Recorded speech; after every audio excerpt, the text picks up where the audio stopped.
Ô Aninha, vamos com o nosso Lucas Josino? Vamos. Daqui a pouco tem o Herreiro também, que felizmente já está retornando à base. 2 grandes profissionais do Grupo Bandeirantes de Comunicação já aqui conosco no estúdio.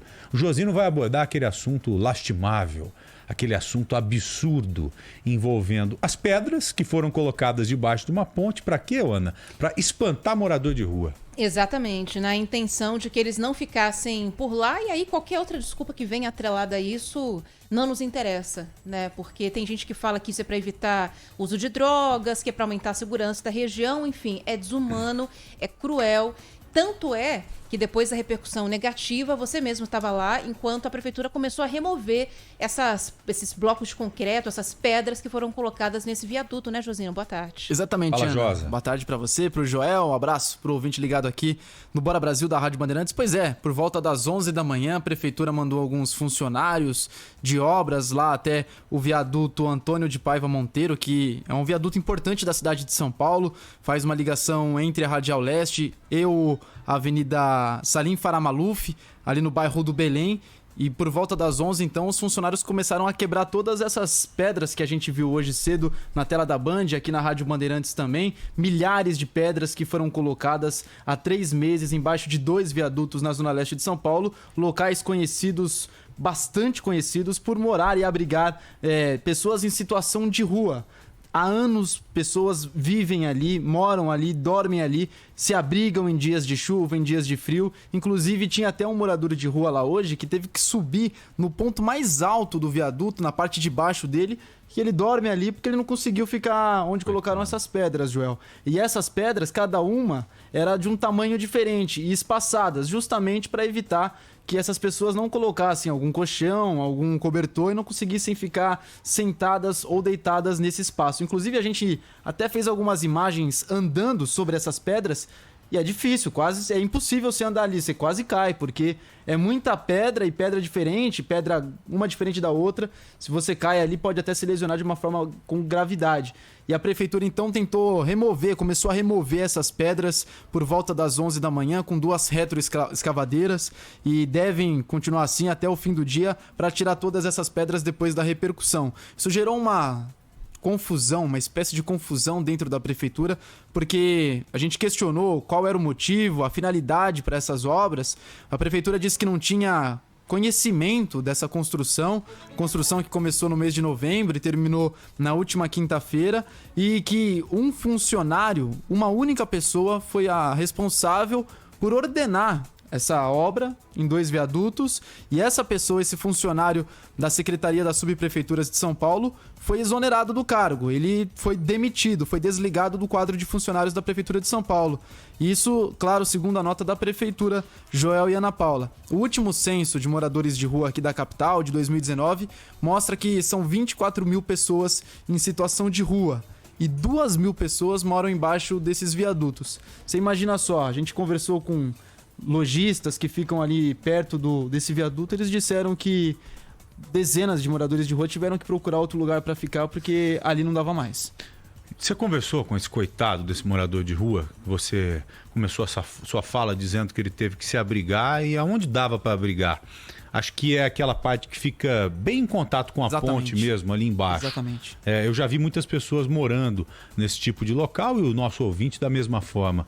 Você conseguiu conversar com ele ou não? Conversei, ele não... Como é que foi o papo, Josino? Eu tô querendo me colocar no lado desse morador de rua para tentar entender o sentimento que uma pessoa como essa tem quando chega em um lugar desse e encontra o abrigo que ele tinha ali da forma com que estamos vendo. Ou seja, totalmente inapropriado e impossibilitado de qualquer forma de uso. Não dá para você usar de nenhum jeito. Como que ele se sentiu ali?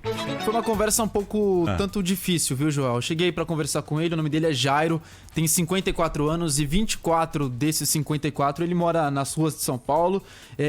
Tentei conversar com ele em um primeiro momento, ele não queria que a gente se aproximasse, mas depois, com mais calma e mais paciência, eu tava explicando pra ele que a gente tava contando essa história, que eu queria saber o que ele tava fazendo ali, há quanto tempo ele morava ali.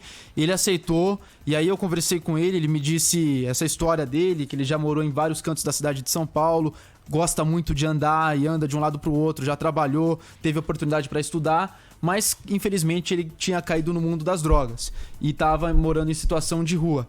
Ele me disse que via tudo isso com muita tristeza, porque é um local onde ele mora desde o mês de dezembro. Ele estava em um viaduto da Vila Guilherme, que também não fica muito longe dali, mas acabou saindo de lá e foi para esse canto. Era um canto para ele importante, e assim como outros irmãos, como ele se trata, como ele refere a essas outras pessoas, moravam ali. Ele me disse que não sabia como é que seria o dia de amanhã, porque ele estava exatamente naquele ponto ali, Joel. Dá uma olhada, ó, bem na junção onde mesmo. eu imaginei mesmo. Onde tem... E ali passa muito rato, a gente... Quase topando com o viaduto Quase mesmo. topando mesmo. E aí ele disse que estava chateado, porque parecia um recado para os moradores de rua, sendo que eles já estão em uma situação de vida de muito sofrimento, não tem para onde ir.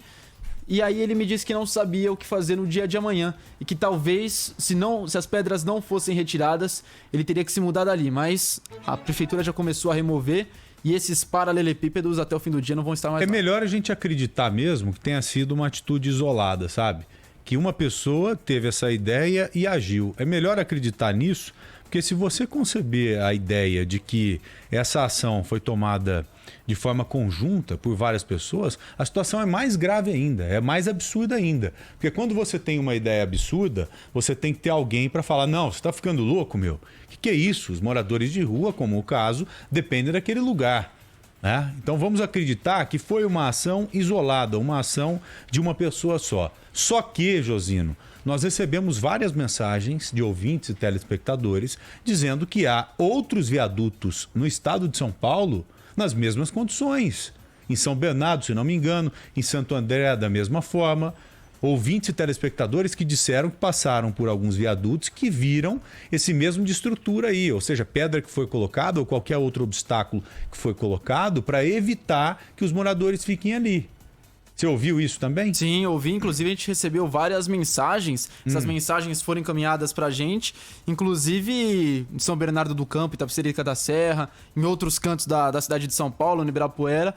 Isso não é uma exclusividade dessa gestão. A gente já trouxe essa notícia aqui. A Ana Paula sabe muito bem disso. Em 2015, em 2013, em 2010... Isso acontecia bastante antigamente também. E dá uma repercussão muito negativa. E foi o que aconteceu, por isso que a prefeitura decidiu arrancar essas pedras antes que algumas covardia, imagens... cara. É uma covardia sem igual isso aí. Ao invés desses caras agirem, Ana, para colocar uma política habitacional voltada para atender esse público, sabe? Ou mesmo criar abrigos para atender os que são mais relutantes. Não, simplesmente, como você disse no início, de forma muito feliz, no início do jornal de hoje, é como se fosse um móvel usado. Você descarta, joga em qualquer lugar. Vai jogando para outros lugares, vai empurrando, empurrando. Agora, quem toma uma decisão como essa, tenha certeza você tem a casinha bonitinha, tem a caminha confortável e quentinha para dormir todos os dias. Nunca dormiu na rua. Então não sabe o que é ser enxotado, não sabe o que é ser segregado. Os moradores de rua podem incomodar muitas pessoas, mas a gente tem que agir com humanidade, a gente tem que agir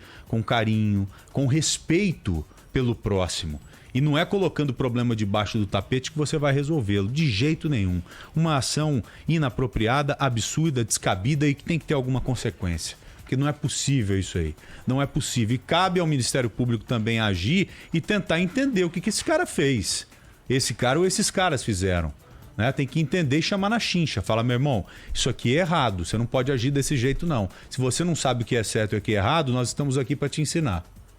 É só isso, Josino? Exatamente. Amanhã você vai voltar nesse lugar para ver se arrebentaram, se tiraram essas pedras mesmo ou não? Vamos sim, vamos passar por lá, Até o momento que se você não voltar amanhã, a gente tem que mandar a Motolink logo cedo para conferir isso aí. Sim. Né? Então, se você não tiver lá nesse viaduto, que ponto que é mesmo? Na Radial Leste com? É ali na Radial Leste com a Salim Faramaluf. Se você não tiver lá, nós temos que mandar amanhã o quanto antes a Motolink pra gente já logo cedo compartilhar com o nosso ouvinte e com o nosso telespectador do Grupo Bandeirantes em que pé estará essa situação. Lógico. Fechado? Fechado. Valeu, querido. Um abraço pra vocês. Valeu.